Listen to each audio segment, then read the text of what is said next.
Have you shot your final scenes yet? And are you happy with how things ended? Yes. She didn't say yes. You didn't say yes. Best season ever! It's the best.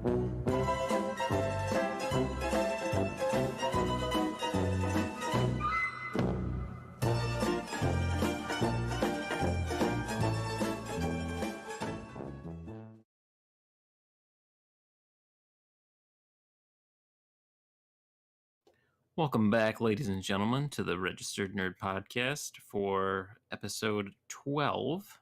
It's 12, right? I think it's 12. Okay. Episode 12 of the Registered Nerd Podcast. It's just me and Guilty Spark here today, but we're going to talk about the second half of the final season of Game of Thrones and how underwhelming it all was. This is it. This is the post-mortem. This is where we talk about what went horribly wrong. And why we're so angry. I need you to find him for me, Snack Packs. I need you to find the man that is killing everything I love. He got to Halo, he got to Mass Effect, he got to Star Trek, he got to Star Wars, and now I don't know who this fucker is, but he got to Game of Thrones. But I need you to find him so we can kill him because It was long before Halo. I mean, Alien and Predator. I Alien is a great franchise, but I mean you could see Alien Terminator, Alien Jurassic Park. Alien, we got two good movies. Terminator, we got two good movies. These things went off the rail fairly quickly. Like Halo and Mass Effect and Star Wars, like we had a long time of really quality entertainment and just quality franchises. And to see them all go so wrong so quickly, and I think of all of them, I don't think you could say any of them went bad as quickly as Game of Thrones has. No. Game of Thrones was a slow and steady death. It it was then that it was definitely starting to go that way. Like we obviously had, season 6, season 7, like obviously things were not it was still good though. I would still say that those were two like really great seasons of television, with parts that were just really bad or parts that were rushed.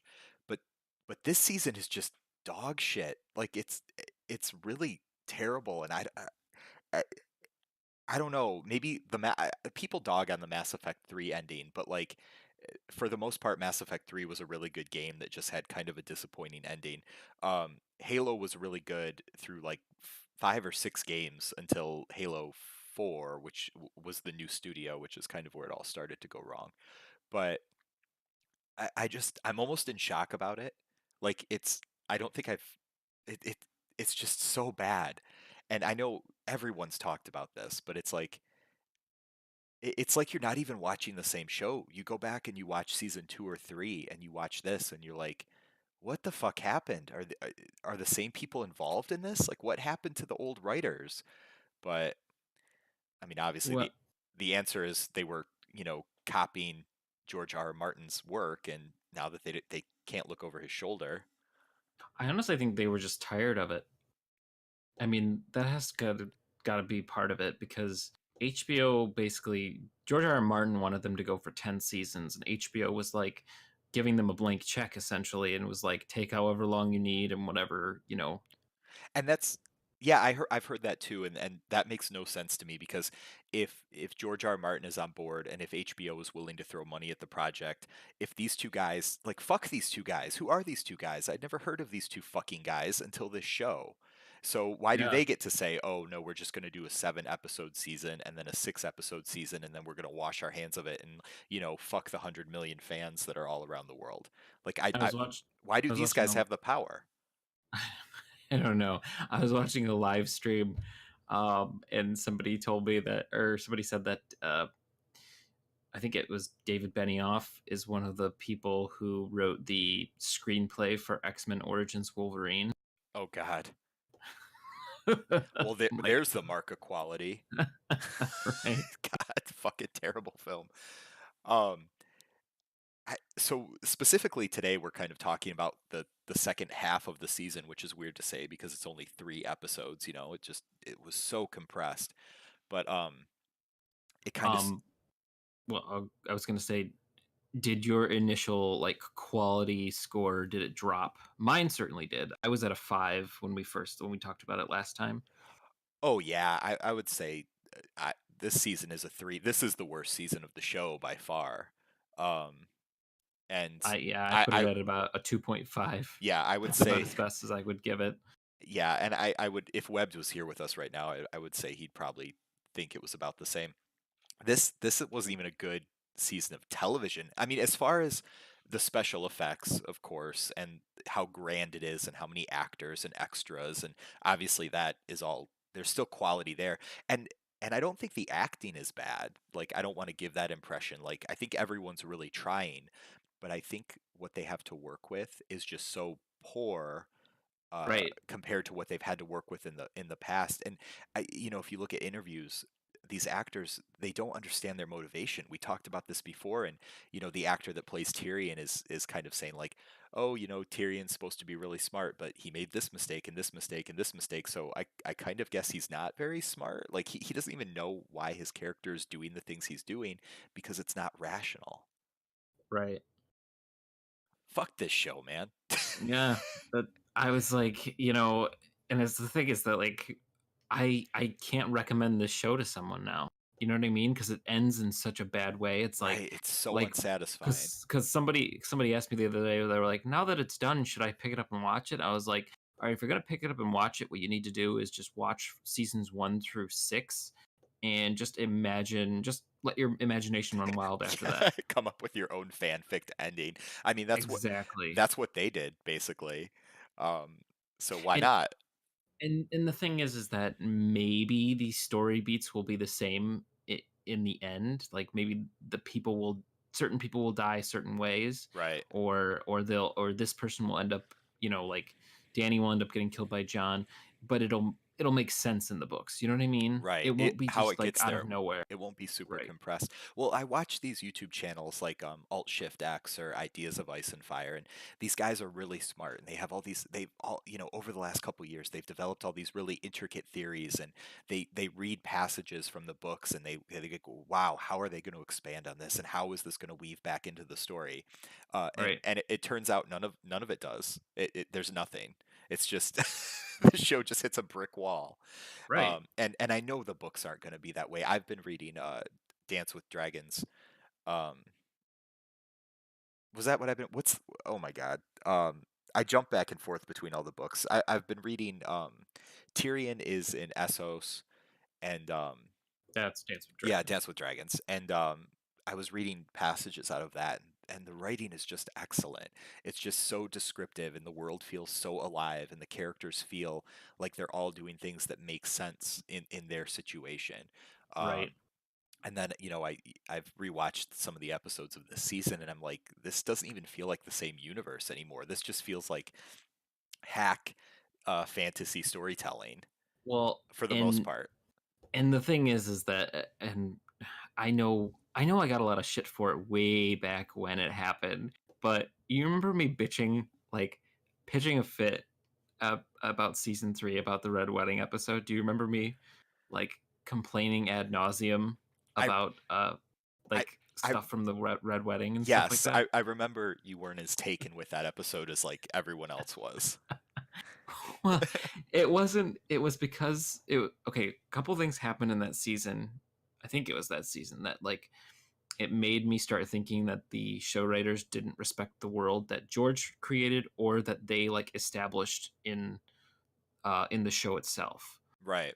You know what I mean? Like I try very hard to separate what I know from the books from what I know from the show because I know it's going to be different. But when you establish something in the show, I expect some kind of continuity with that Sure. or respect for that. Yeah. Um, and the scene where Ross is telling Varys what the reason for the two beds on the boat is, and Varys is like, "Oh, that's interesting. I didn't like acting like he didn't know that." I was like, "Are you like Well, Varys?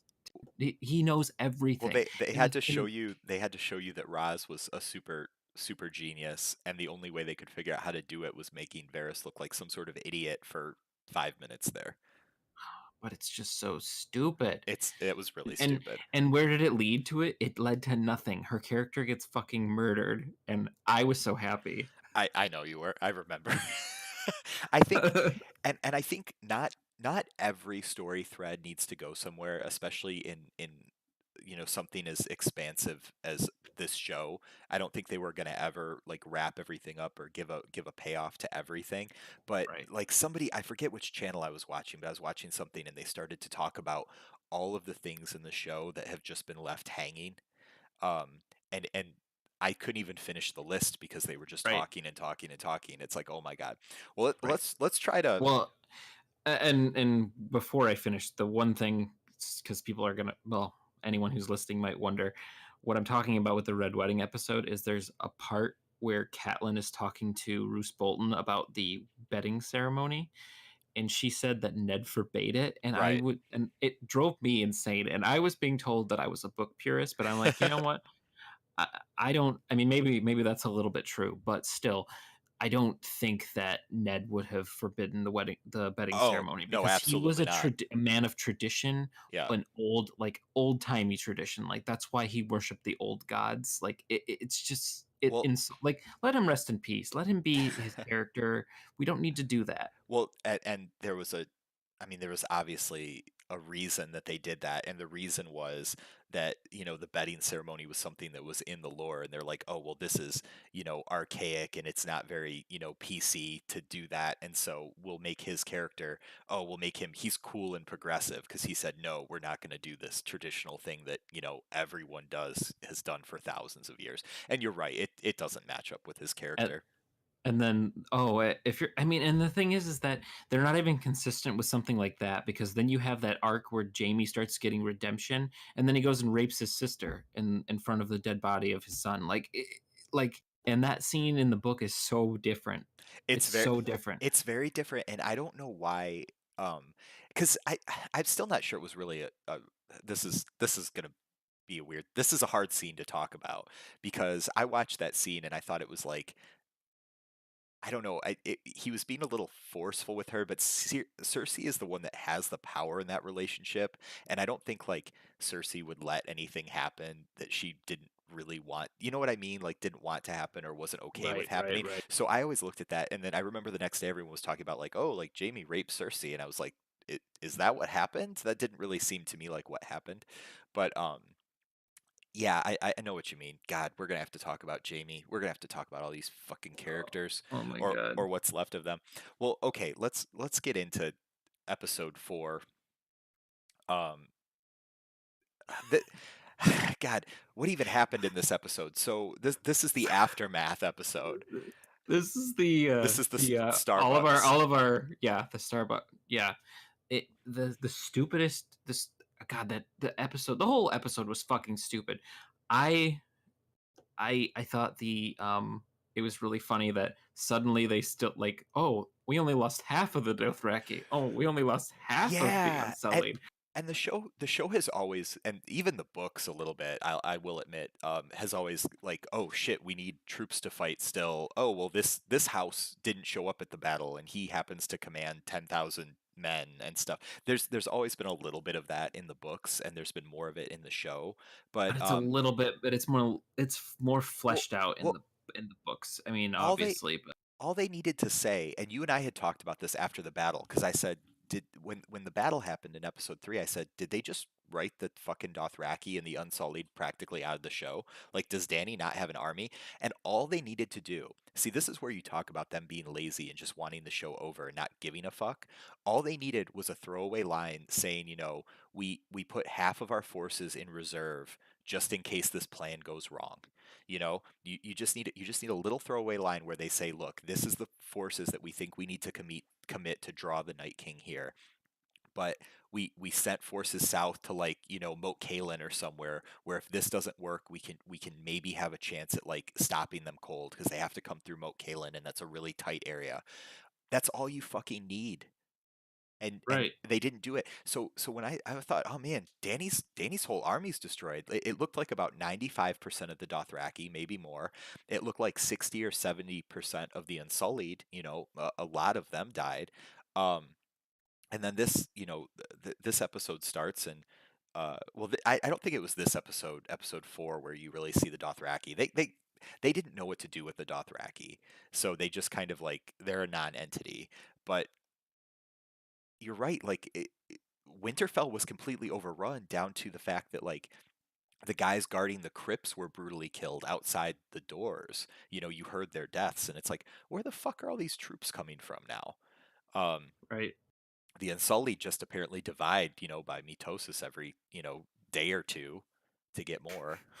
And and maybe they're ferrying more Dothraki over. Maybe they're like sending boats over and say, "Hey, come over. We've got lots of white people to rape in or in Westeros." Right. It's just really good marketing.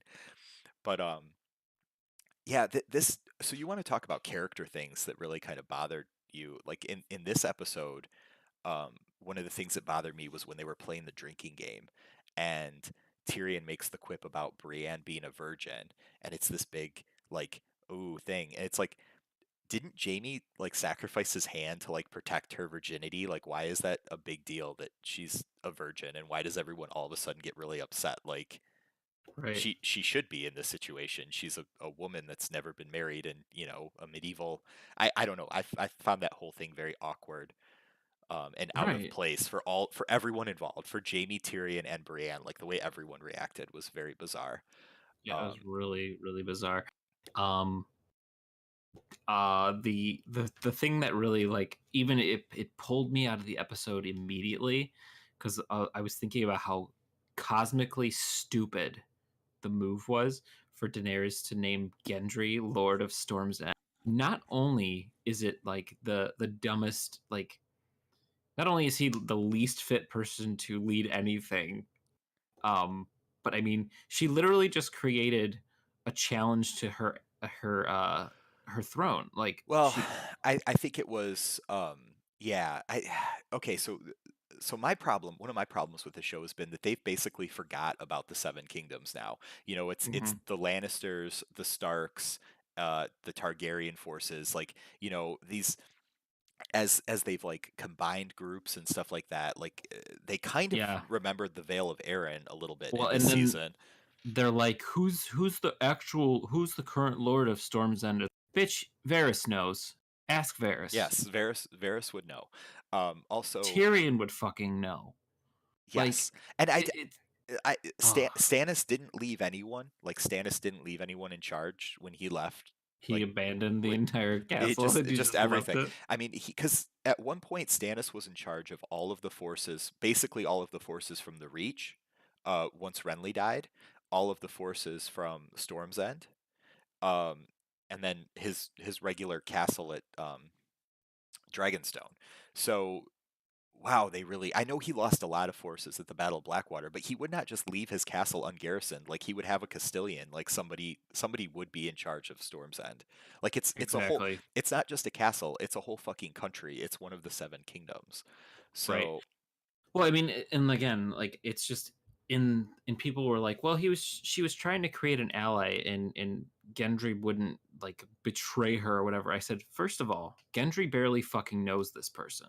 right, Sec like secondly, that's like Rob Stark like Red Wedding levels of stupid because if I was a lord there and I sacrificed 10,000 of my 20,000 troops, I would either A, take my 10,000 troops and be like, all right, good luck with the rest of the world. We're going to go help Cersei. right. Or B, I would be like, all right, yeah, he's the Lord of Storm's End. Let's have a coronation and at the feast slit his fucking throat or poison him or something. You know what I mean? Like, it makes sense in the context of the world for that to be a mistake. Well, You know what I mean? And there's no repercussions for it. He's just, oh, well, he's the Lord of Storm's End now. there's no time for repercussions. I really thought that when they kind of brought Gendry and John together, they would have this friendship develop that would really mirror the friendship of, Gendry's a big, strong guy. He's kind of an idiot. Jon Snow is, you know, he's a Stark kind of. I don't know. I thought they would have a friendship develop that would mirror the friendship of Robert Baratheon and Ned Stark. Of course, that never happened because, in a 7 episode season and a 6 episode season, there's no fucking time for character development or, characters building relationships. And I was really disappointed by that because I thought that you could kind of do something. This guy is very much like his father in a lot of ways. He's a big guy. He fights with a hammer. He's maybe not very smart, but he's loyal, you know. Um, And instead we have 3 hours of John going, "My queen, she's my queen." Bend the knee. God damn, he's such an idiot. I like Kit Harington a lot. I really do. For the most part, his portrayal is really good. It's just he's just given nothing to work with. Well, that's the thing. It's so well acted, and the choreography and in the cinematography and the visuals, it's all really good. It's all high budget. It's just the script is so bad that it's Right. like the actors don't have anything to work with. It's like the Last Jedi. Mark Hamill gave a great performance as Luke, but like there's In s- nothing of substance in there in service the of you know nothing. you know Yeah, right. it's in service of nothing. Um, what did I like from this episode? I liked when Jamie finally knighted Brienne. That was Um, on the previous episode. did that It happen was before? it happened before the Oh, attack on well, then Winterfell. then never mind. I guess I like nothing. No, fuck, I really thought that was this episode. Um, you know what I didn't like, and I just don't understand it, and this just reeks of, well, we need to create conflict. John is in love with Danny, right? Hmm. Danny's in love with John. They're both Targaryens. They both have a claim to the crown. Hmm. They can't get married and rule together because reasons. Right. Like, I think Varys says she's too strong for him. Well, okay. I mean, at this point, they basically would both have a dragon. They, I don't.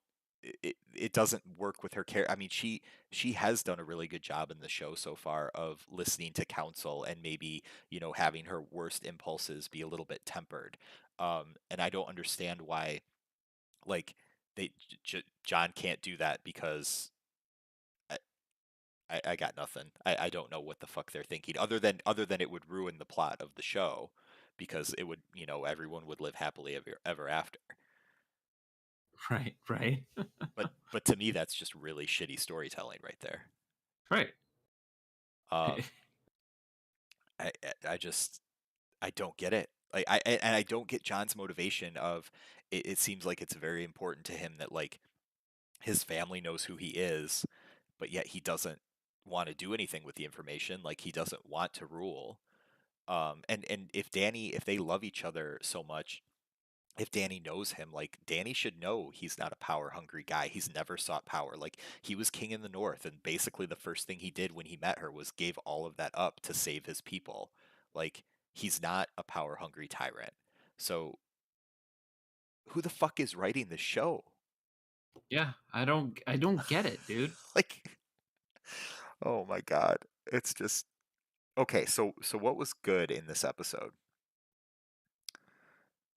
Um, nothing really. I mean, I'm trying to. I can't think of a single thing that. Oh, uh, I was hopeful that something was going to happen with Arya and the Hound when they left. That ended up turning into fuck all. Wouldn't okay, so yeah, I'm gonna go a little bit off the rails for a second, and I'm gonna rewrite the plot of this entire season. It's only gonna take a second because I'm just hitting big beats. But the big plot is you take all of your armies, you take all of your dragons, you have 3 dragons, you've got a massive amount of forces, you march south, you deal with Cersei. In that battle, maybe Cersei has called up some forces. She's got the Golden Company. She's got what's left of the Reach. I don't know. It's a battle.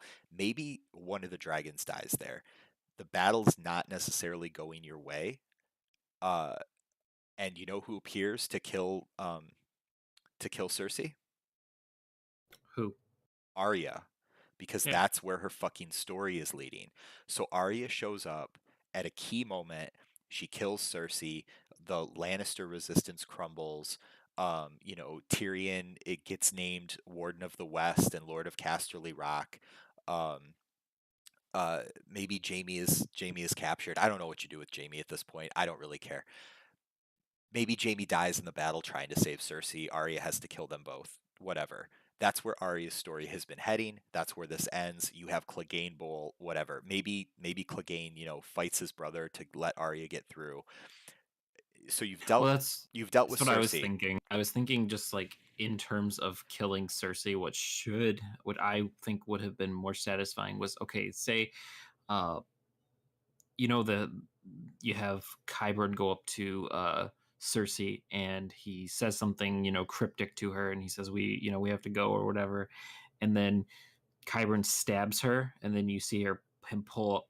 Arya pulls off Qyburn's face and reveals who Yeah. she is, and then the mountain like swings at Arya and like picks her up and like by the throat, and then the Hound comes in to save her, and then Jamie, of course, comes to and rescues Cersei, and you can have your dramatic death where they get killed by the rocks, but like. At least you gave Arya a thing where she went to kill Yeah. Cersei. You know It's what I mean? Like it's she did something. it's already way better than what we got. And then Right. this is what you would have as episode 5 in a normal season, right? Okay, so you build up to this. This is episode 5. You can't Um, you can't you can't have anything that's predictable because right. that's boring. Well, now you have Daenerys as queen of the seven kingdoms, and maybe by now the Night King has broken through the wall. However they've done it, they've you needed to set something up with like the Horn of Winter or whatever, but maybe the Night King has broken through the wall and they're marching on Winterfell. And now you've got, maybe you have one episode of kind of like celebration, like, oh, Dany's finally queen. Um, Now you march north, and now you fight the true final enemy of the show. You've united everyone, like the realms of men, the realms of the living are all united. And now you go and you fight the White Walkers. Um, it was very ass backwards, I thought, to deal with the White Walkers first, and then to have, Cersei and Dany be the final bosses. because Yeah. because I was always under the impression that all the political bullshit in the show was there to be political bullshit that was supposed to show, look how petty we're being over who rules what when we're all going to be murdered by this unstoppable force of nature. I thought that was the point of the show, was like, we all need to come together to realize like life is what matters, because without it, none of this other shit means anything. But apparently I was wrong. Apparently it was all about, who's king. Um, I'm fast forwarding through this episode kind of while we talk, and Mhm. there's nothing. There's literally, I'm trying to think. Varys goes to Tyrion and says, "Hey, treason." Um, and Varys, who's always like Littlefinger, who's like 10 steps ahead of everyone all the time, um, Right. it goes to someone else and is like, "So I'm about to commit treason. If you want in, you're welcome. If not, you can tattle on me and I'll just accept it." Can we talk about the fact that Danny was flying like hundreds of feet in the air and didn't see any of those ships? It just got fucking Rhaegal just got fucking taken out like instantly. Three Uh, shots directly, like they directly landed from that far away behind a rock. you're Okay. you're on 360 no scoped him, Yeah. with a fucking ballista 3 times in a row. It He was fucking toggled well, his aimbot. well. I told you, Snacks. The ballistas are incredibly, incredibly, amazingly dangerous to the dragons when the script When the needs them plot to needs to be. be. Yep. Yeah. Otherwise, like, if you fast forward to the last episode where there's literally hundreds of the fucking things and they're all shooting at one target, and I don't think they landed a single hit. Um, well, when you want to talk about stuff that's completely stupid in episode 3, um, I'm now at the part where they're having the little parlay with Missandei up on Oh the wall, God. and there's 50 ballista and 500 archers, and Danny and her troops are well within range. They're just outside the walls, and with a very small force. And I'm thinking, Cersei just paid to have her brother killed by Bronn. Like, Yeah. she offered Bronn the Riverlands. That's a hell of a title, Harrenhal and the Riverlands, to kill her brother. And now her brother's right there. The queen that she's at war with is right there. The dragon that is her enemy's greatest weapon is right there. I mean, these things are all in ballista range. You've got them right there. Like, end the war. Everyone's like, oh no, no, Cersei, it's a parlay. Cersei wouldn't break any rules. I'm, She are you literally fucking retarded? she literally blew up the whole sept of Baelor just so she didn't have to go and get put on trial. Yeah, Fuck you. Cersei will do anything. That's the whole point of her character. And you're supposed to tell me that she's just gonna, like, she has basically a nuke pointed at her enemies right in front of her face, and she's gonna say, "Oh, And her brother. we're talking," like, Right. and and then we do the whole other scene where uh, Tyrion's there pleading with her, and she, can have him shot, and you have that moment of tension. Is she gonna kill Tyrion? It, didn't we just fucking do this last season, and she didn't kill Tyrion? So what the fuck is going on? Like, Right. you almost thought, like, maybe she has a big plan for Tyrion. Maybe that's why she didn't kill him. No, there was no plan. I'm gonna have a Yeah. fucking stroke, dude. I know. And can we talk about I I cannot get over the fact that people were like they cut to Winterfell and they were like Danny's fleet got destroyed or whatever, and Miss Sandy has been taken captive. If I was Sansa, I'd be like, who? like like that's how little like her influence is. I mean, even like again, we're talking about a world that was established with rules and consequences and like a hierarchy of people. Like Miss Sandy means nothing. She means nothing to anybody except for Danny. Yeah, just because she's like Danny's friend. That's it. Like, That's it. no, And how is she the only one captured? I, Like, how is she the only one captured, dude? Tell me that. that because things don't happen anymore because they make sense. Things happen because they needed them to. They needed her to get captured. Why you're telling me? We were talking about Storm's End, not like Stannis not leaving at least a token garrison at Storm's End. Yep. Danny didn't leave a garrison at Dragonstone. Right. And if she didn't leave a garrison at Dragonstone, why the fuck didn't Euron and why didn't they take that castle to deny that castle to Danny? Um, why is Danny even coming back to Dragonstone? Dragonstone is not key to attacking King's Landing. Right. It, it, it The other thing is that like if I was Miss Sandy and Cersei was standing right next to me, I'd be grabbing that bitch and jumping. grab her and take her off the wall. Yeah. I, Fucking the war's fucking over. It's and we're Like, and we're you know supposed what I mean? yeah, we're supposed to believe sweet little Missandei is people were said, oh, it's because she said Dracarys. That was a message to Danny to destroy the entire city in revenge for her about to be killed. I'm like, no, that doesn't sound like Missandei at all. Like, It makes me think of like that joke trope during like some of the like sometimes like there's superhero movies or like movies in which like a person is like doing like this evil monologue and the other person is way too far away to hear anything and they're like wait what they did that in Shazam and I just cracked up and that's all I could think of is that whole thing. I was like, how does she know what she said? Like how is she that good at reading lips? well, Like well, she's not that close. they're close enough snacks that you can clearly hear what somebody says at a medium level of volume, but far enough away that those giant fucking ballistas and scorpions can't hit them. They're safe. So Westeros is like in like this weird dimension. Like I don't get it with weird rules. I think. Did you have anything else from episode four? Episode four was just a garbage waste of time. The dragon died just to get the dragon out of the show because they needed to. Um, Missandei was captured to give Danny a reason to burn down King's Landing, I guess, to push that madness arc that they've just started. Um, Mhm. what else? That's all that happened, right? Yeah, Okay. I think so. Other than John revealing that he's a Targaryen to Sansa and Arya, and it's like, but you can't tell anybody. And Sansa's like, hey, guess what? So in episode five, Varys is full on in treason mode, I guess.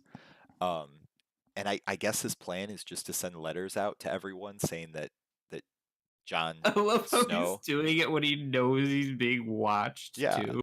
It's like this the spider has been reduced to like Ned Stark levels of stupid when Well, it comes to making plots. well, you've taken Tyrion from, one of the most intelligent characters I've ever seen in television, and you've made him a complete idiot. So you have to bring everybody else down to Tyrion's level, I guess. Like, there's no time for anything else. Everyone just has to do things. Um, but oh my God. So I love it's how I love how like Danny's like she's like some of my advisors are betraying me, and Tyrion just admits like it's Varys. it's He's Varys. just like Fuck Varys. fuck you, dude. What a It, douche. it's And he doesn't even like try to temper her like impulse to like give him a trial, let him explain himself, or like just put him in prison. She's like, nope, gonna burn him. Tyrion's just like, I guess ever I'm okay with everyone this. just goes with it. It's one of my John's like, I one guess of I'm my okay best with this. friends. Yeah, Um, one of my best friends. And then I love how he goes up to Varys and he's like, yep, it was me. I did it. Fuck you. You're my best friend though, by the way.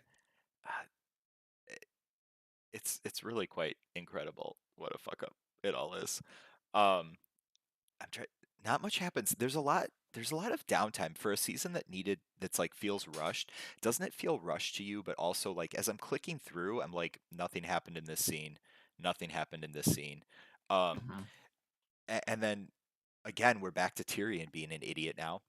Well, Tyrion, I love instead of going to Danny and saying, "I have an idea. If you let my brother go, like he's agreed.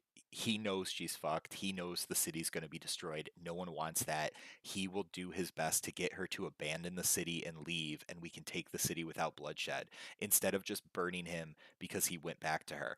And like at least bring the idea up to Danny, but instead Tyrion's like, "I'm just going to release my brother." And like, what did he think was going to happen? Did he think that even if his plan worked and the city was taken, Danny wouldn't find out, that like Daenerys wouldn't find out, "Oh, you released your brother against my orders? Like I'm gonna burn you." Like what's the plan, Tyrion? What's the long-term goal? Or is it just I've just gotten the feeling that along with being really stupid, Tyrion just doesn't want to live anymore because he keeps making decisions that are like, "Well, this will get you killed." And he right. seems only mildly bothered about it. Maybe the I like how alcoholism has just finally destroyed his brain. Maybe maybe maybe the show's smarter than I thought. it's just like Varys just committed treason. I turned him in for committing treason. Now I will commit treason Because it worked out so well because it for worked well for Varys. Varys. Like I we're just we're we're using we're having a beach barbecue with Varys. right. Jesus. Um, this really, it's amazing how little kind of happens in this episode. Um, and once again, where the show is lazy, and I understand they're like, oh, Danny's gonna come in with her dragons, and she's gonna blow up the gates so that we can just rush the city. That would have been less of a surprise to, I think, everyone involved, including the characters in the show, if like the Northmen and the Dornish, they didn't even show the Dornish this episode. Supposedly they were there or on their way, but if they had siege weapons, because I was watching the battle preparations. I was like, are they just gonna run against the wall and like try to climb it like on the stones or something like that? Because the show's gotten so stupid when it comes to the tactics that I would almost believe that. I'd be like, Yeah. the Northmen are just gonna run up and just start trying to hit the King's Landing wall with like hammers and stuff and just slowly chip away at it, you know. But and and And then the people that are watching on the walls are just gonna wait for them to break through before right, they do anything. right. Like it's the kind of shit that I she takes Danny takes out like an entire fleet. Like that's like 100 ships, and they each have scorpions And on them. it was 11 before, when she lost one of her dragons. I counted there were 11 ships, and I now she killed like 100 and a city and all the walls and everything. yeah, Hey, I've got a question for you. sure. What the fuck is with the show and people defending castles from the outside? Why the fuck is the Golden Company Right, outside the right. walls? Like What is that? like even people, some of the nurses I work with, these are 23-year-old, women they're not super into medieval war tactics, but when we talked about it at work, they've all said stuff like, "Yeah, why they should have been up on the walls, right?" I'm like, "Yeah, they should have been up on the walls or in the city." Castles are a force multiplier. That's the whole reason why they exist. And what you don't do is just get the fuck out and stand in a field in front of them. Like Right. I have no idea what's happening in this show anymore. I'm kind of glad it's over. Yeah. It's It just you know what it was? As I'm rewatching it, it made for a good shot. It made for a good shot when Danny came behind them and blew up the castle wall from behind, and it like liquefied everyone. right. Well, I what's just so ridiculous is okay, so Jamie was released to ring the bells. We never really see who actually rings the bells. Yeah, I'm not sure either. I mean, I think that whole thing was just stupid. And then we have the scene where Danny like just goes full psycho and just starts burning indiscriminately. I guess this is part of her character arc now. It's just and it took kind and of a right turn. Her character arc and you took a see U-turn. so many. I've seen so many people defending like the not as many as like somebody is versus like the Last Jedi or something like that. But there's so many people that are like, no, this has been hinted at for a very long time. She's crazy, and it's like her wrath was always directed at those who like deserved it.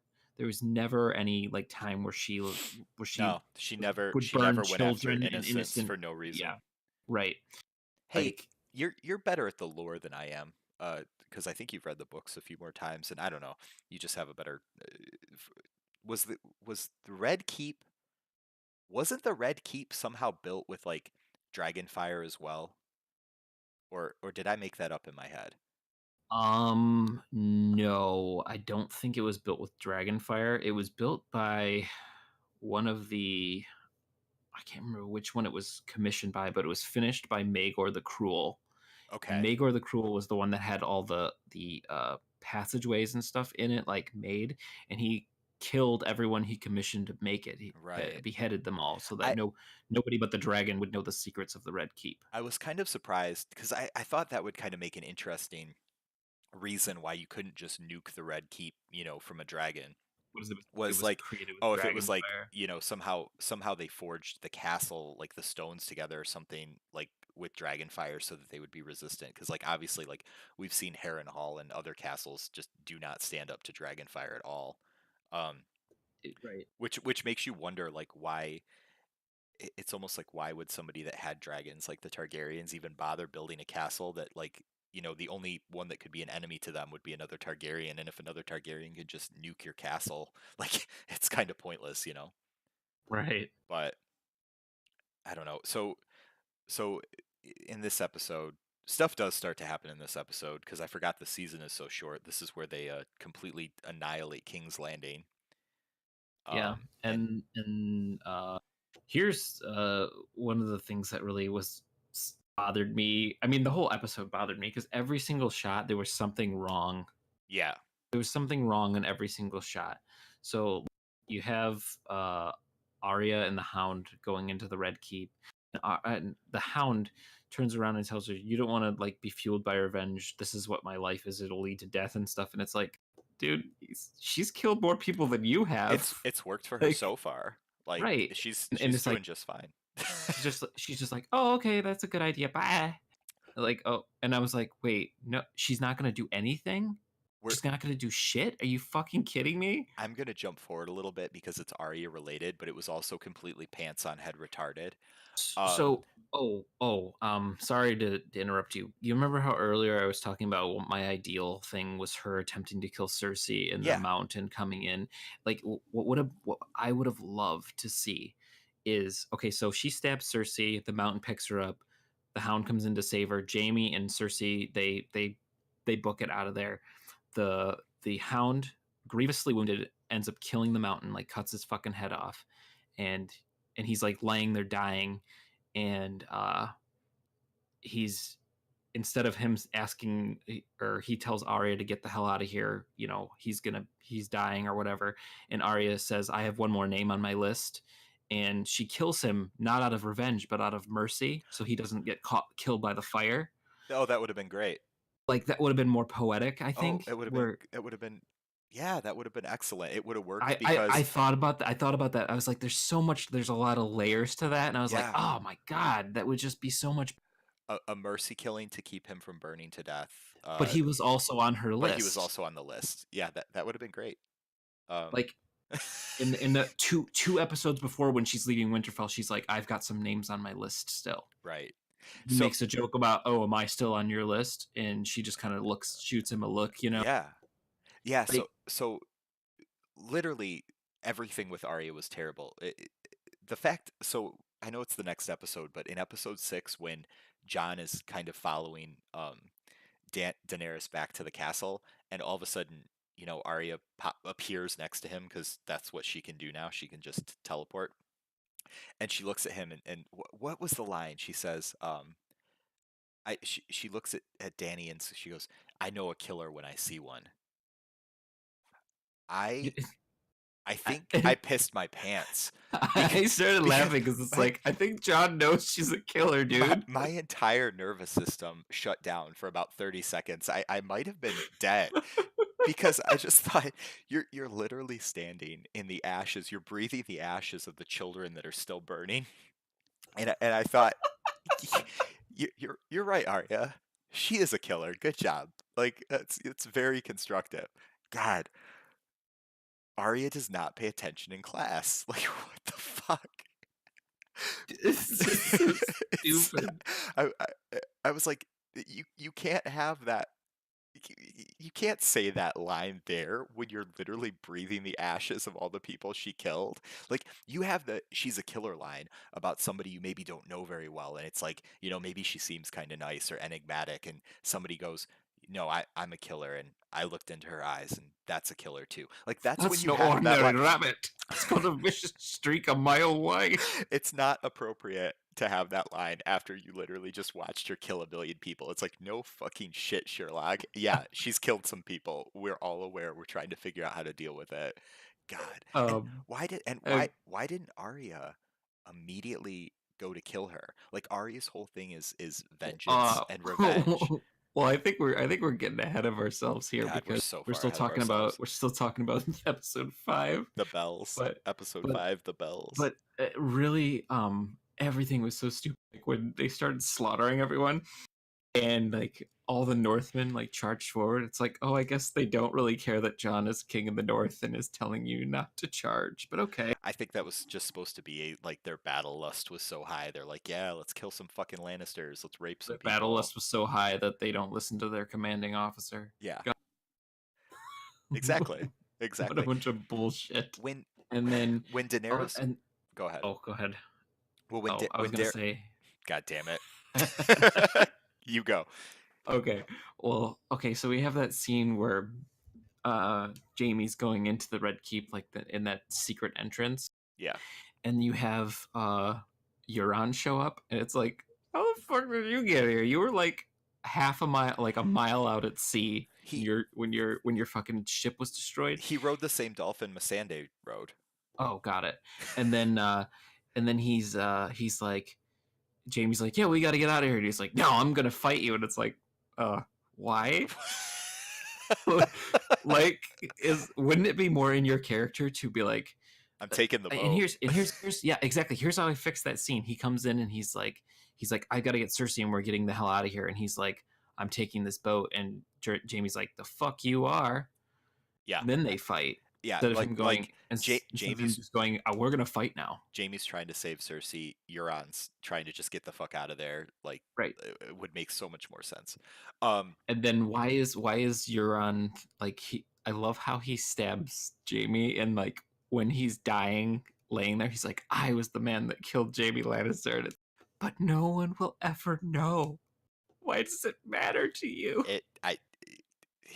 That character was so fucking ruined. That character had so much potential, and I know that actor's really disappointed.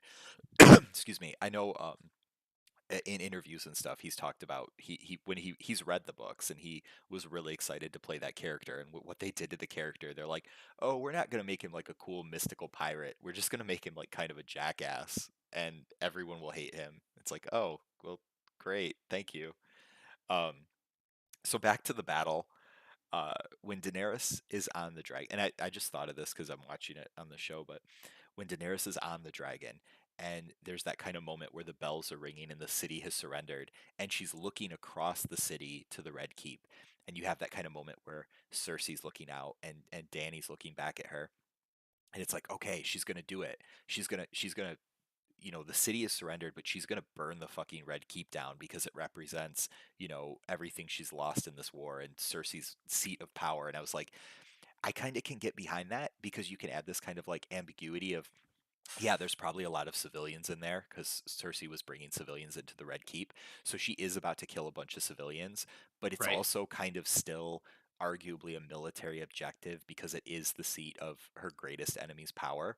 So I'm like, okay, this is good. She's not going to burn down King's Landing, but she's going to go nuke the Red Keep and she's going to take power. And is that going to be enough for John where he's going to be like, you didn't have to burn down the Red Keep. These people had already surrendered, like, let alone the civilians, but even the soldiers that were in there, like John could be like, they didn't have to die. They had already surrendered. You didn't have to do that. um and I thought that would provide enough nuance that people could argue it. It'd be really interesting. You could be like, no, Daenerys was justified in what she did because she had to end the war and make sure, that Cersei paid for what she did. And other people Right. could say, She didn't have to do that." But instead what she did is she just killed a bunch of children. Yeah, she didn't So even she did, like, yeah, exactly. so It's you can't have any nuance. You have to be like, oh, Danny is just straight up fucking crazy now, and out of nowhere has become this Hitler character where she's just, fuck anyone that's not her, as long as, she can build her new world. Okay, all of a sudden, I guess Danny's always had a little bit of a problem though of thinking like she's destined for things, and I've never quite like understood why. It might just be a Targaryen thing where, because of her birthright and then the dragons, like, she seems to have really taken on this role of like, I'm going to create a new and better world. And it's like, who the fuck said that was your job? Like, I can understand like, oh, I'm going to, you know the seven kingdoms, like, it's mine to rule, all of that. But I don't know. I think they did build that up over the seasons, I will admit, where she's a little bit egotistical and kind of is a true believer in herself, but that doesn't mean she's just going to murder innocent children for no reason. right. Did you laugh when the mountain killed Kyburn? I actually, you know what? I was okay with that death. It was very abrupt. Um, it, where I laughed, I didn't laugh when he killed Kyburn because I was like, it kind of showed that he's kind of been playing. He doesn't really respect Kyburn, and maybe he does Cersei. I don't know, but he's got this position. But I thought, that was appropriate. He smashes Qyburn's head and throws him. When I laughed was when Cersei just like looked at him, looked at the Hound, and just like calmly walked between them to leave the castle and was like, "All right, you assholes, do what you're gonna do. I'm getting out of here." Like, Right. I did think that was kind of funny, where she's just like, "All right, I'm out. I've had enough of this." Um, God, what else happened in this episode? Um uh so Arya's, had all this training for, from the Faceless Men, and she's basically useless in saving all these people. She can't escape. She can't save anyone. I told you though, her plot armor that now is full on like Iron Man Mark 7, nanotechnology. Like, everyone else around her, especially at the beginning of the next episode, everyone around her is literally like charred to a crisp. Like, they're just gonna blow away in the wind, and she has a small cut on her forehead and is like covered in some ash. Um I That's don't that's yeah. some mystical fucking plot armor right there. Yeah. That's insanity. I, I I don't it's know. supposed to be. I get what they were going for. I will say, I heard them talking in one of their post episode interviews about, they wanted to show it, instead of seeing it from like Daenerys's view where she's up on the dragon and she's nuking the city. They wanted to show it from the ground level of how like a regular person would experience that, and like the city burning around you and the dragon flying overhead and just the destruction, like, thematically and from just a directing point of view. I kind of like that. It's kind of like the what Band of Brothers. not Band of Brothers, Saving Private Ryan, you know, storming of Omaha Beach, where it's chaos and it's just the fog of war and it's, you know, but I think Ari is an inappropriate character to follow in this case because she is the super assassin and you never once for a second think she's actually going to die. You know, even when the people around her are, you know, being lit on fire and having buildings fall on them, you know Ari is not going to die. Right. In old Game of Thrones, she would have died. In Game of Thrones proper, the actual show, she would have died. But in this weird fan fiction where character shields are just turned up to 11, um, and I don't know. And then it goes back and forth between her and the Hound in the mountain fighting, and they thought they were so clever. Of oh, we knew the Hound had to die in fire, so they fall off the keep and they land in fire. It's like I'm pretty sure the fall fucking killed him. I don't think the fire that he landed in was what Right. killed him. He didn't he it's not like it's not poetic because He's not afraid of he heights. pushed him right. He's not afraid of heights. He pushed him off a fucking balcony and the fall would have killed them, not the fire, you Right. dumb pieces The of shit. the It's two just like the explanation of why Danny didn't see the fucking fleet, Euron's fleet, and got Rhaegal killed because she forgot about it.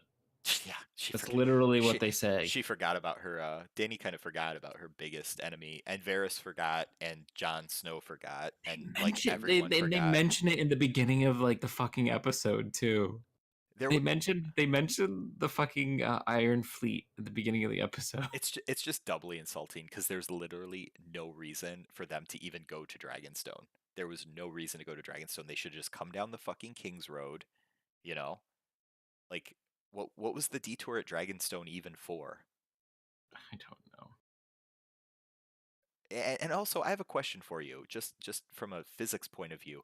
If the mountain is blocking your view of the ships, isn't the mountain also blocking the trajectory of the ballista bolt? Yes. Oh, okay.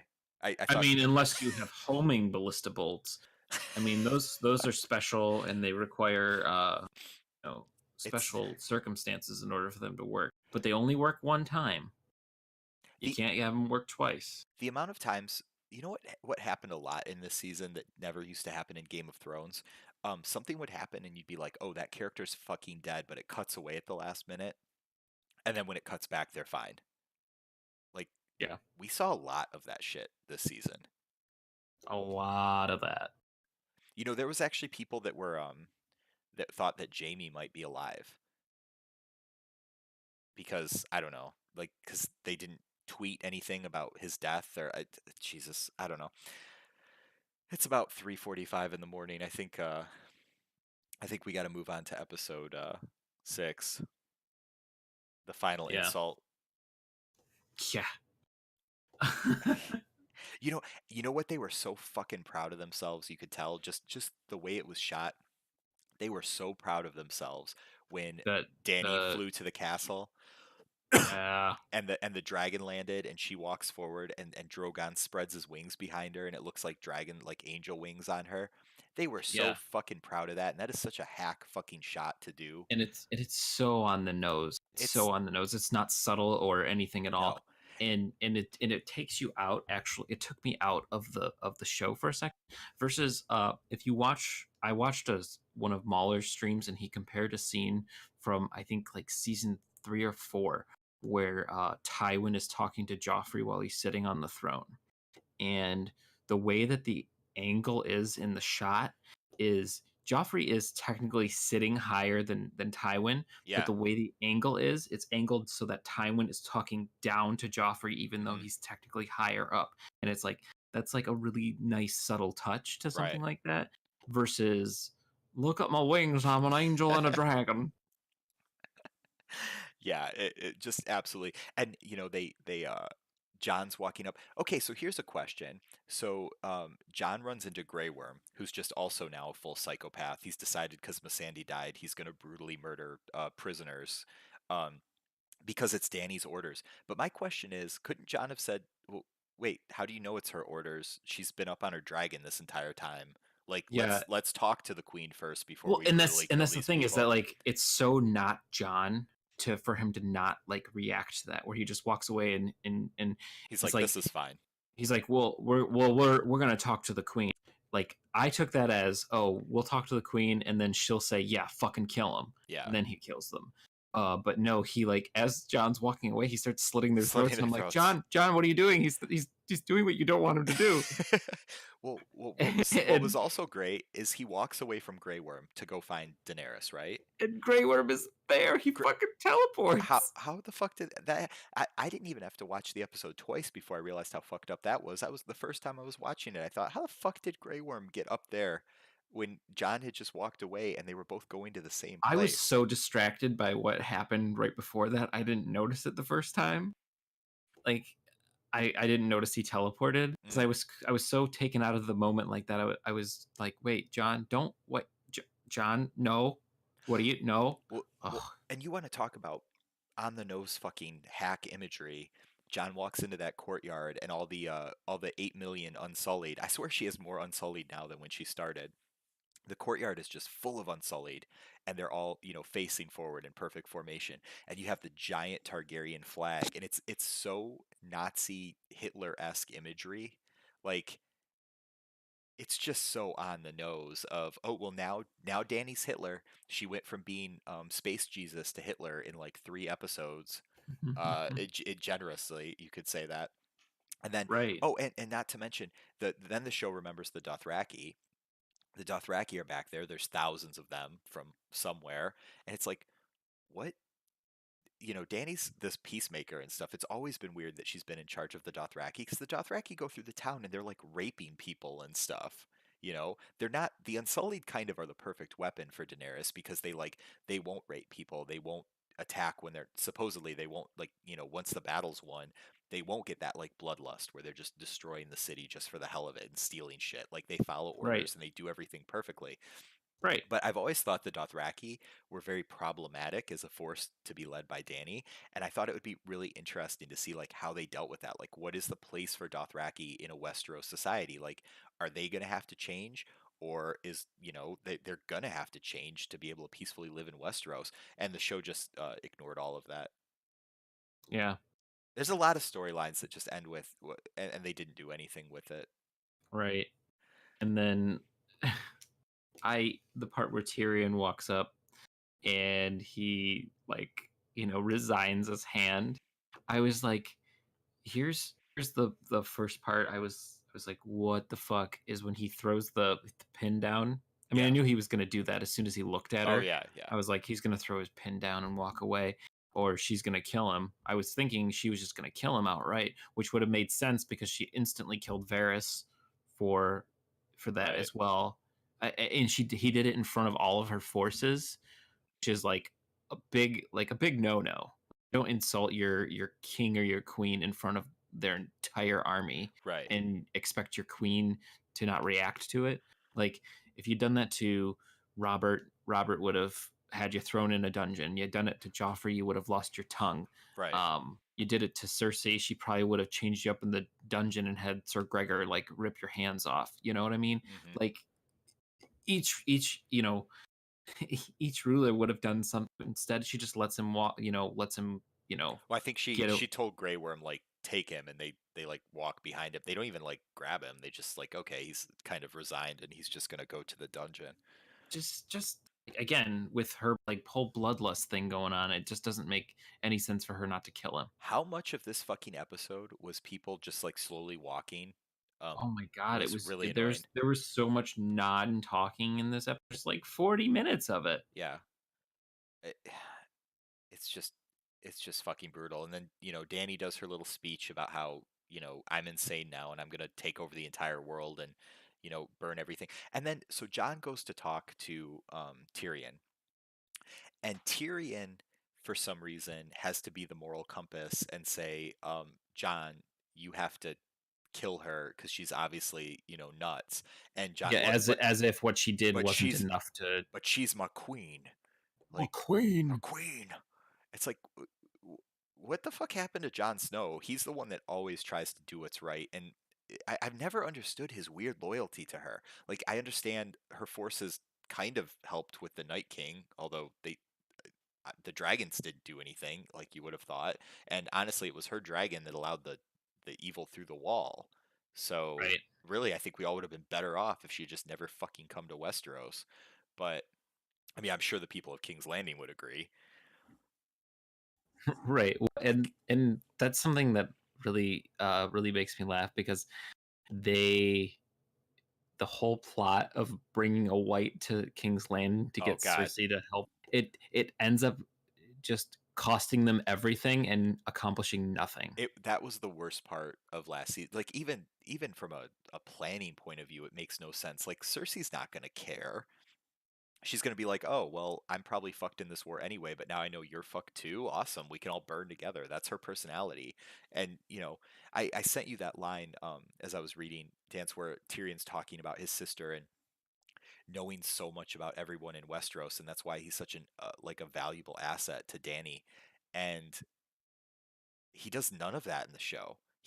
What was the last time Tyrion did something intelligent or made the right decision?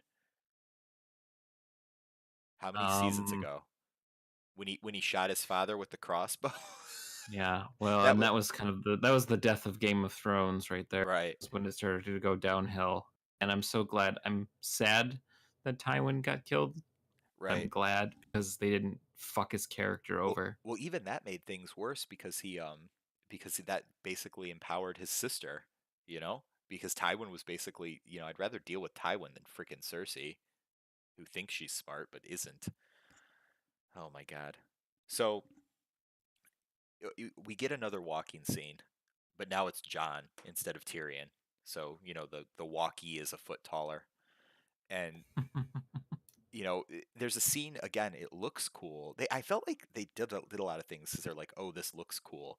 They did the scene where he walks up to the keep and Drogon is just like chilling underneath a pile of snow or ash. Nobody knows if it's snow or ash anymore. I think it's kind of supposed to be both.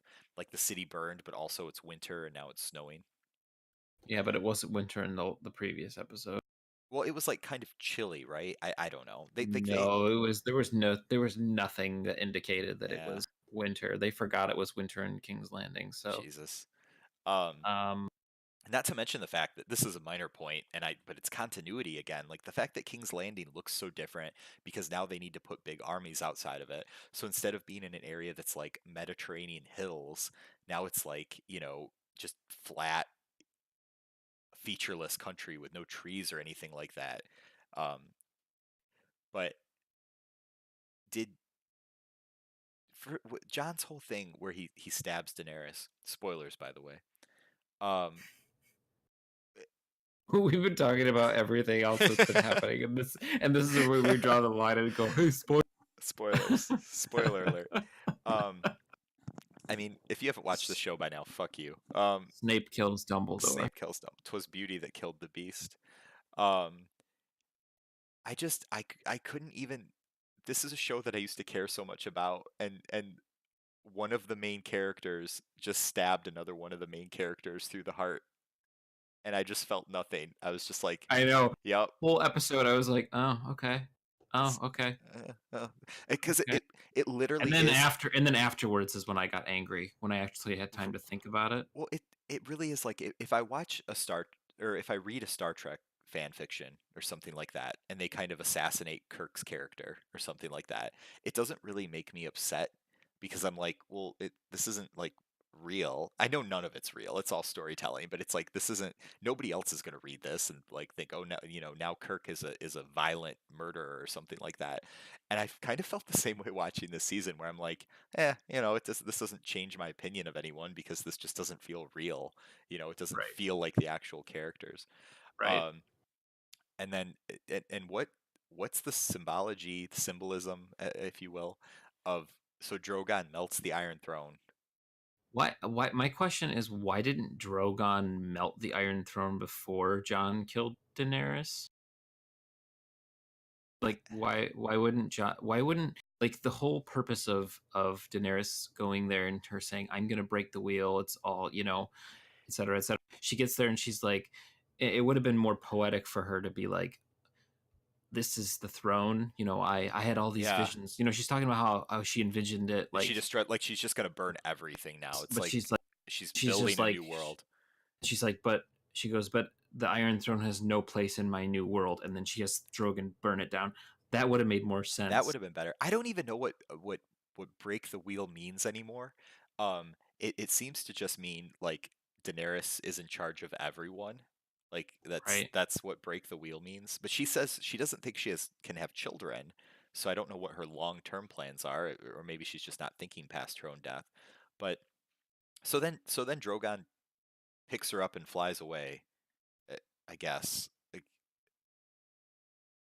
okay. Like it's it's what's he gonna do with the body? He can't really bury her. Well, and this It's thing is like, why didn't Drogon kill him? Why didn't Drogon attack John? I I don't understand. it maybe was it implied that he's a Targaryen? But dragons have killed Targaryens when they're pissed. I don't know. Uh, Right. Well, And and then then and then the other thing is that, okay, so then right after that we just cut to a couple weeks later. So oh God. are we to assume that John like surrendered himself? Well, Grey Worm has been indiscriminately killing prisoners that he doesn't even know.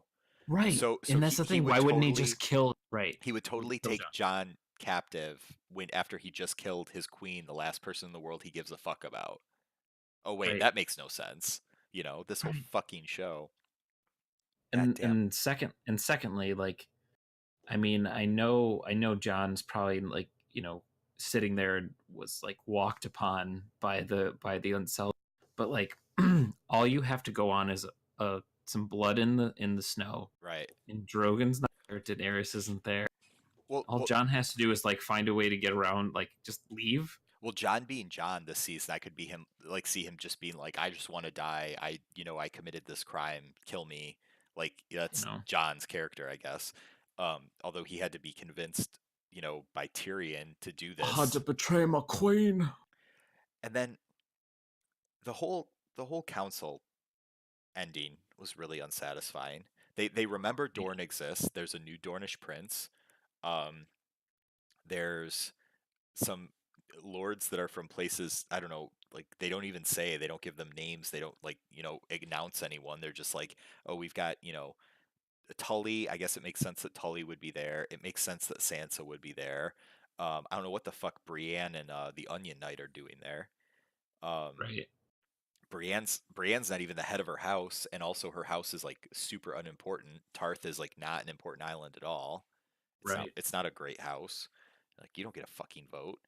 Um, it's just so this is where we get into the brand shit of you know and it really struck me when Bran said chaos is a ladder to Littlefinger, and it's like, can we explore the fact that Bran just played everyone? Like Bran took out all of his enemies. Jon Snow, who's the true heir, not going to be king.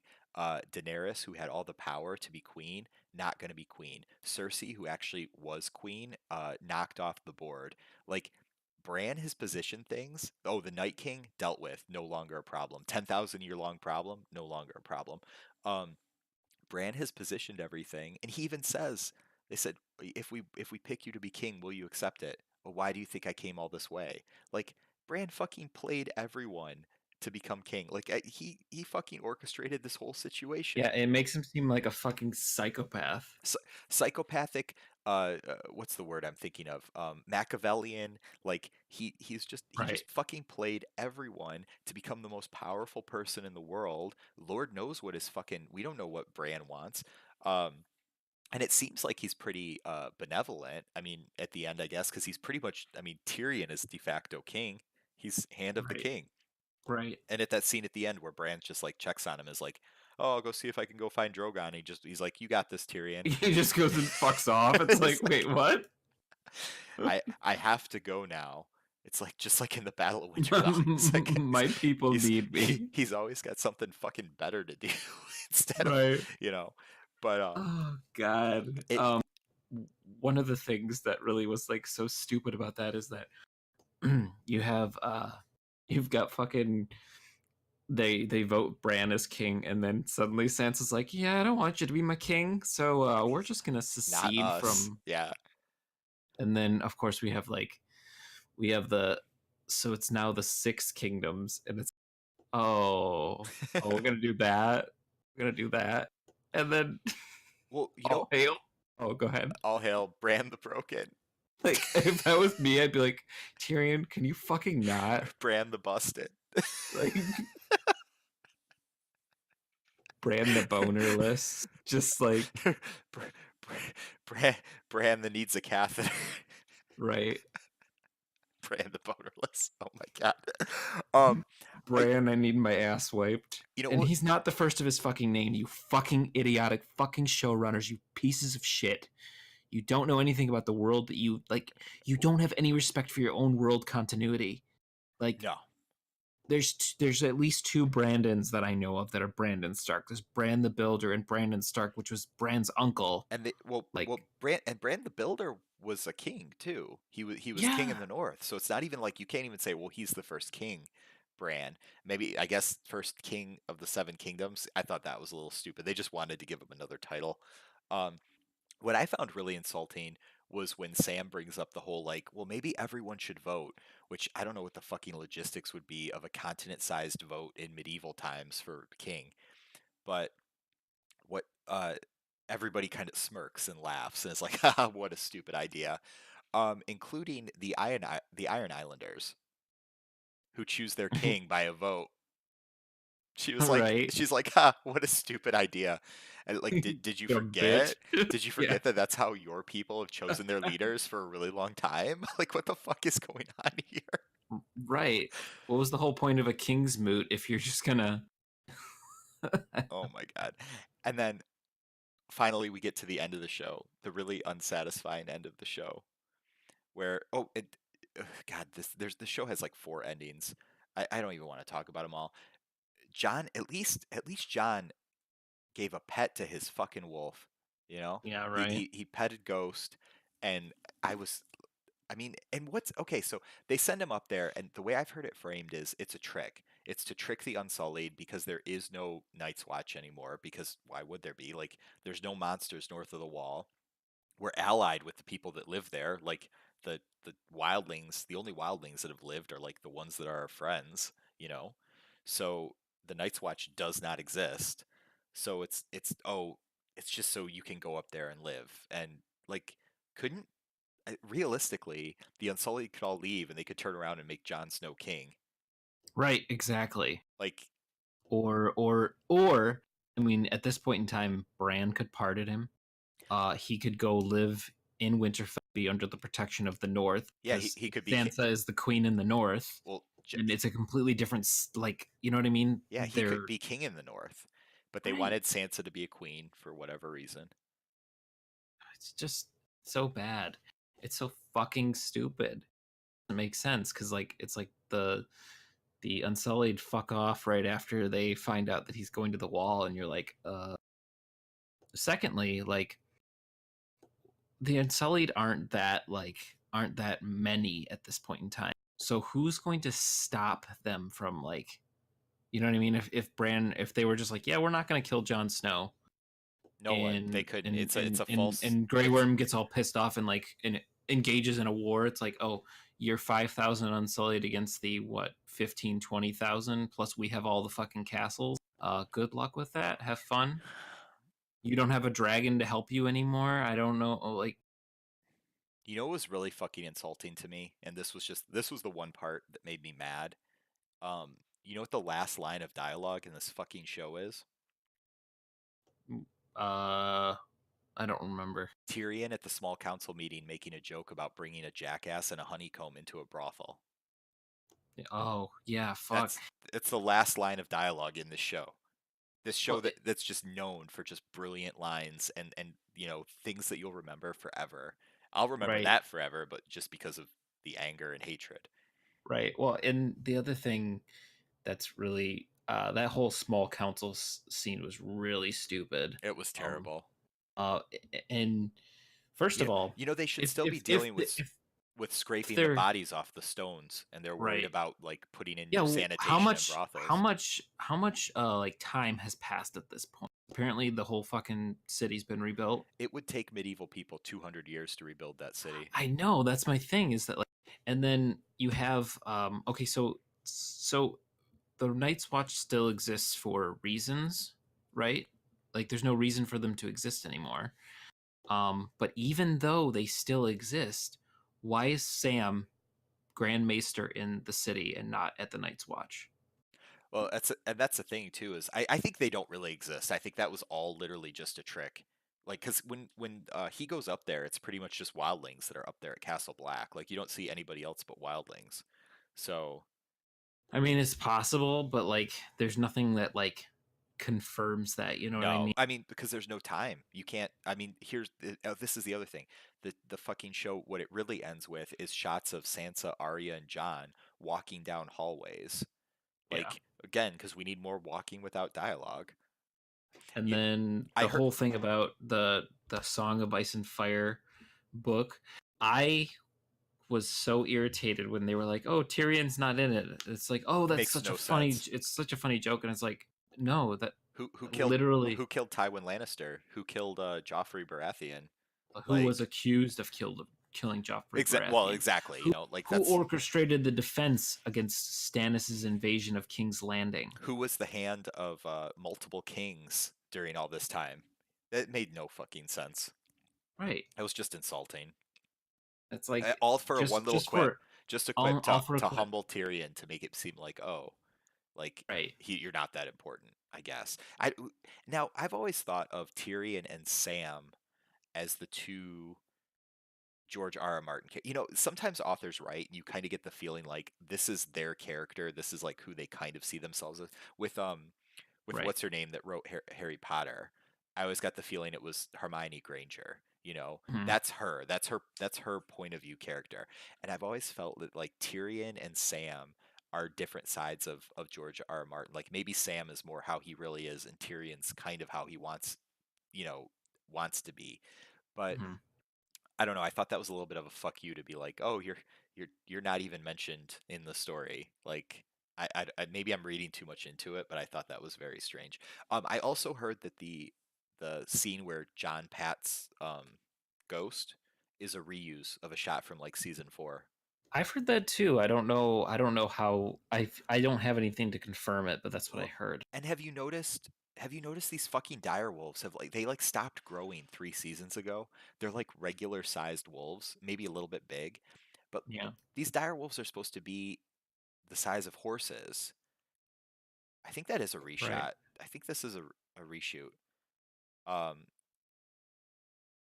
and they're just not. And I don't know why they do all these. They give all this love to the dragons and to Euron's ships and all this detail, and they can't do a direwolf justice. Like, how cool would that be if John had a direwolf that was like 6 foot tall at the shoulder, the way they're supposed to be in the show? They're supposed to be horse size.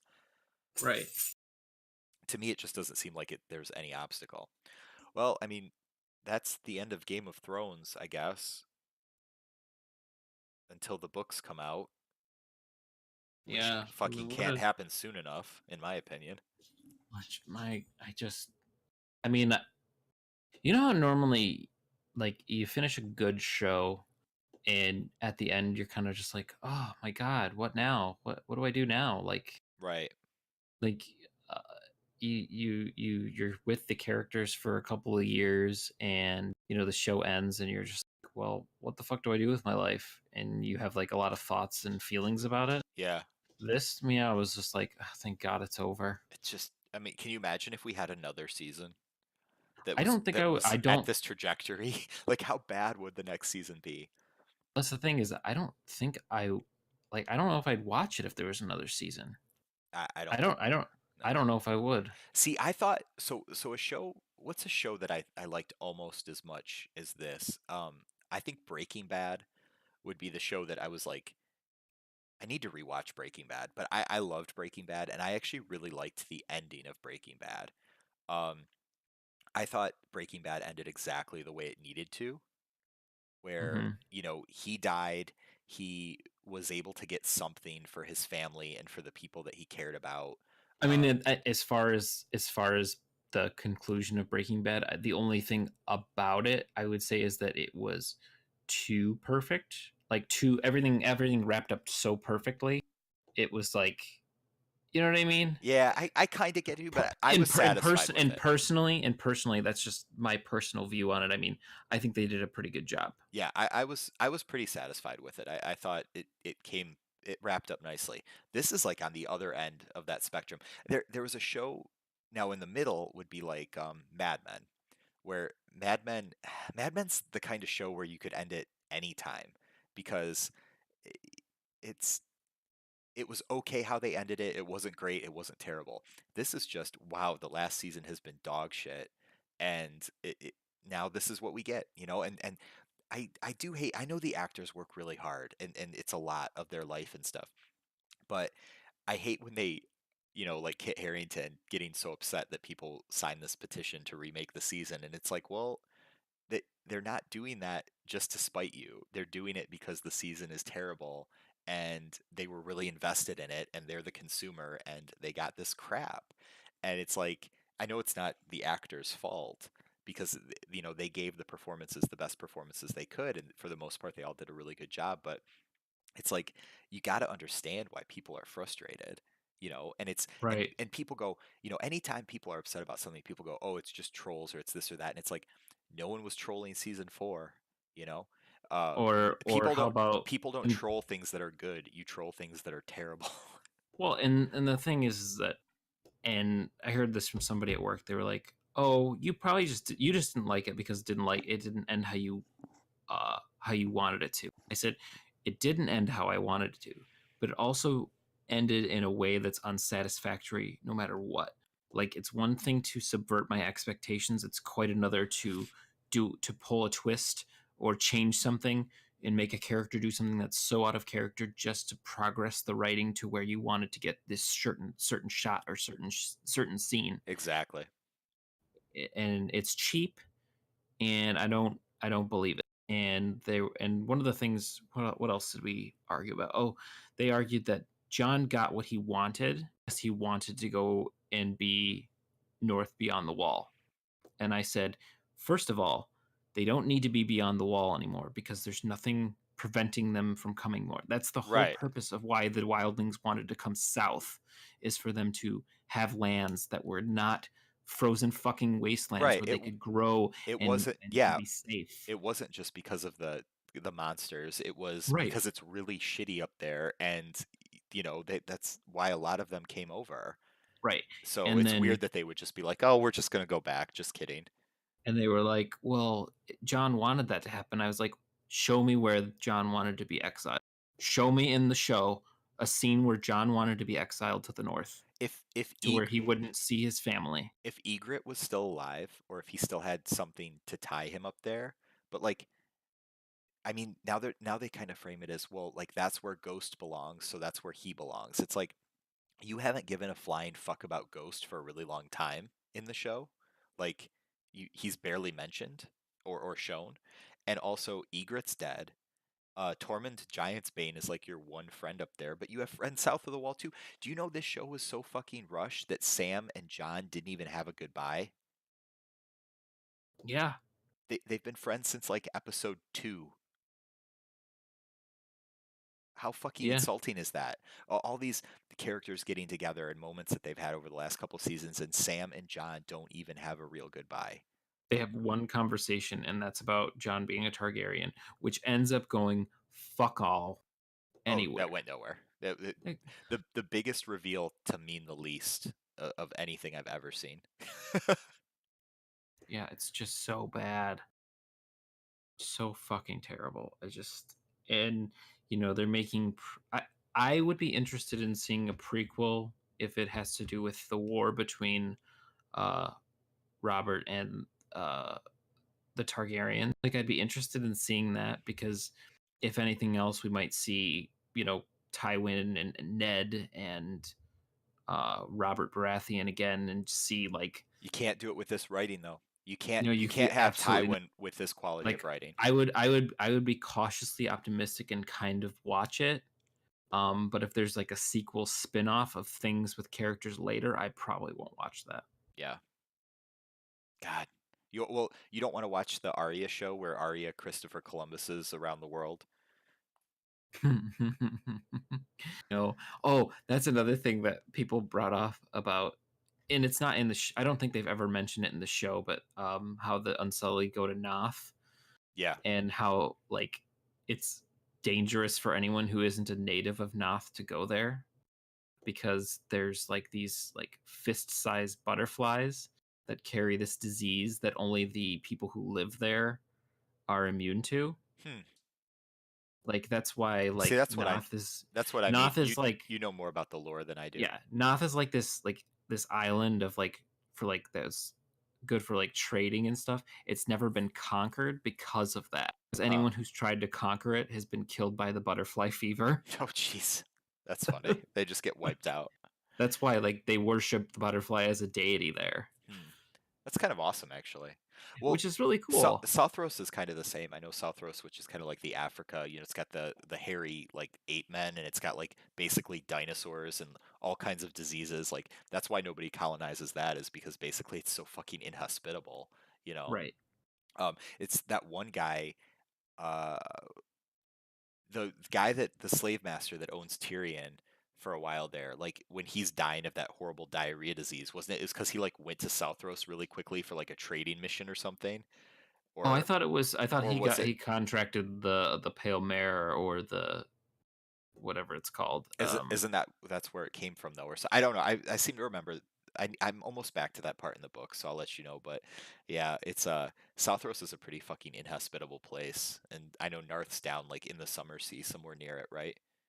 So Yes, yeah, so the bloody flux. That's what it's called. I was Bloody thinking of the Flux, other. yeah. Yes.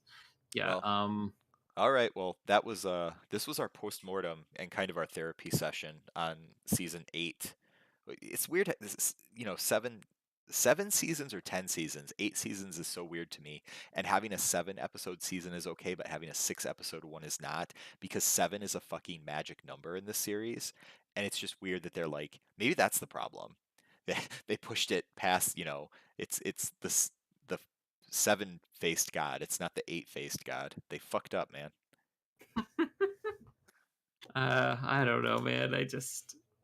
Uh, I mean, isn't the idea of the many-faced God that isn't? It's not that it's got 7 faces. It's that every religion has a deity of death, and I don't. Well, by the 7 face, I mean the uh, religion of the 7 that the 7. oh, okay. You mean You've got well the symbolism of the seven? Yeah, that there's yeah, 7 hells. yeah, seven Seven kingdoms. kingdoms.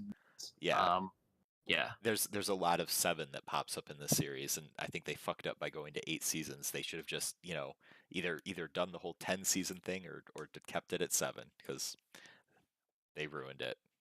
They yeah. ruined it. All right, well, catch us next time. I have no idea what we'll be talking about. I don't even know what's anything coming up in pop culture that we wanted to discuss. Um, let's see. Godzilla's coming out soon. Yeah, I should rewatch the first one. Oh, I watched it the other day. It's just so bad. Yeah, maybe we'll talk about Godzilla. All right, well, thanks for listening. Thank you.